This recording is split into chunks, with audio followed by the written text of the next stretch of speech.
My name's Richard D. Hall, and my trained profession is I'm an electrical engineer. I became a chartered electrical engineer in '98, but I gave all that up in 2002.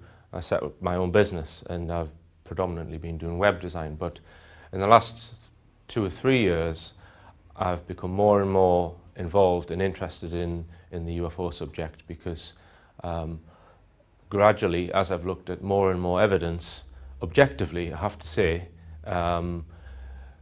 there's no doubt in my mind that the UFO phenomenon is real, and it is linked to many other phenomenons, and it's being covered up.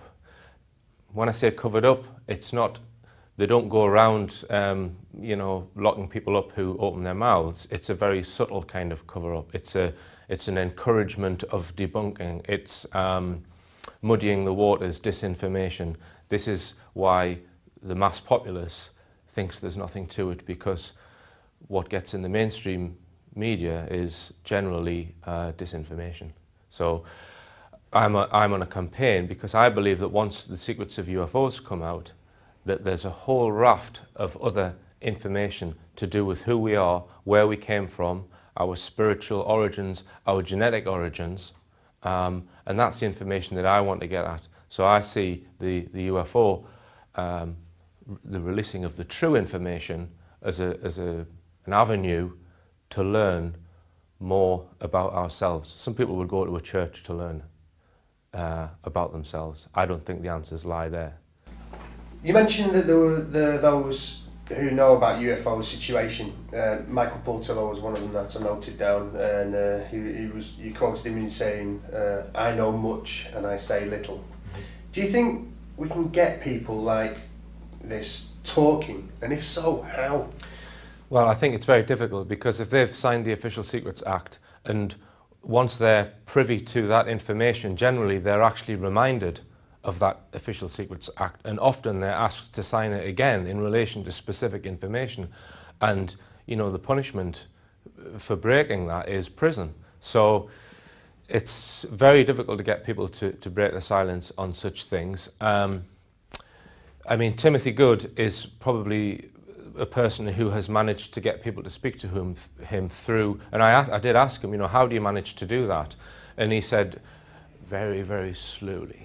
You know, so and that's how you do it. You have to get people's trust, and you can only do that by meeting them face to face. You know, you can't do it by email or over the phone. They have to trust you, and let's say they don't want their name put forward. It's a case of getting in front of them, you know, getting to meet these people, getting to meet people perhaps in MI5 or MI6 or wherever they might be, finding out who they are, and it's very much almost a kind of diplomacy, I guess, to get people to speak. Very, very slow and careful, and making people trust you, I guess. And it's something that, to be honest, I have not really tackled. I've more been looking at evidence on the ground and witness testimony, rather than trying to track down people in the know.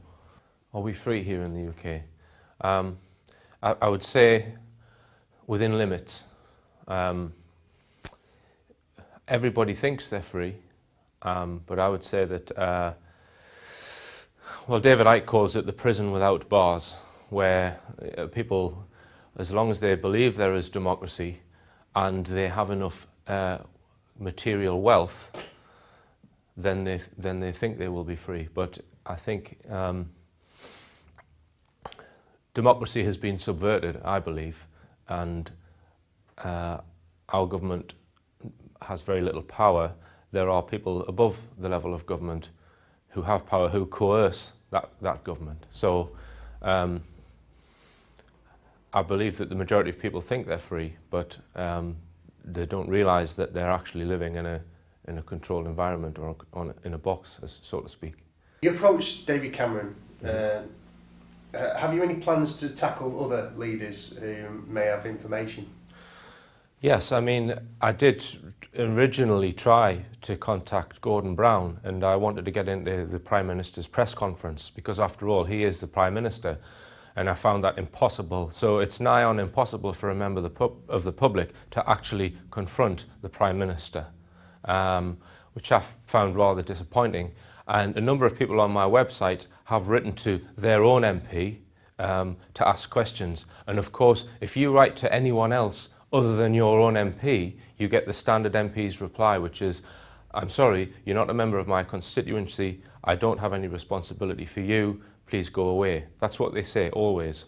And so I have approached my own MP, Dave Anderson, who was very, very good, I have to say. I showed him my animal mutilation DVD.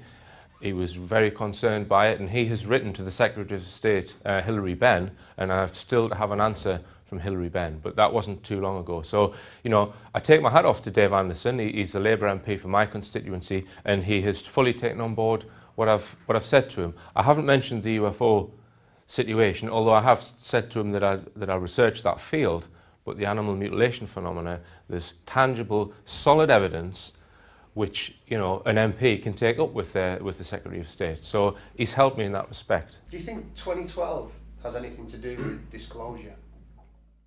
In a word, no. I think at 2012 there is a physical galactic alignment, which is the alignment of the Earth's axis with the Sun and the centre of our galaxy. Okay. Now, that alignment occurs once every 26,000 years, and that's an astronomical fact. It's also a fact that the main calendar ends on that particular date. And to me, that proves that, well, it wasn't the Mayans who devised that calendar for a start, it was people before them who handed them that calendar, but it proves that wherever that calendar came from, they had advanced knowledge of astronomy and mathematics, because in order to know where that end point is, you need to know where the centre of our galaxy is. And they must have had advanced, either very powerful telescopes, advanced knowledge of the mechanics of our galaxy. And there's just, if you read the normal history books, they don't say that. So there was advanced knowledge at least 5,000, probably even 10 or 15,000 years ago.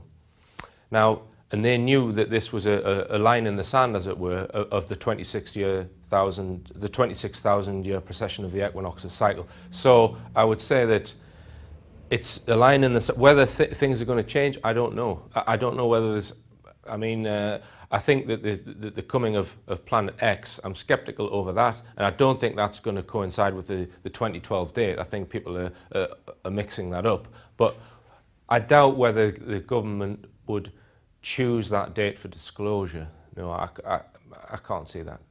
You say that the MOD's declassification isn't for real, and that many of the documents released are watered down, or some haven't been included.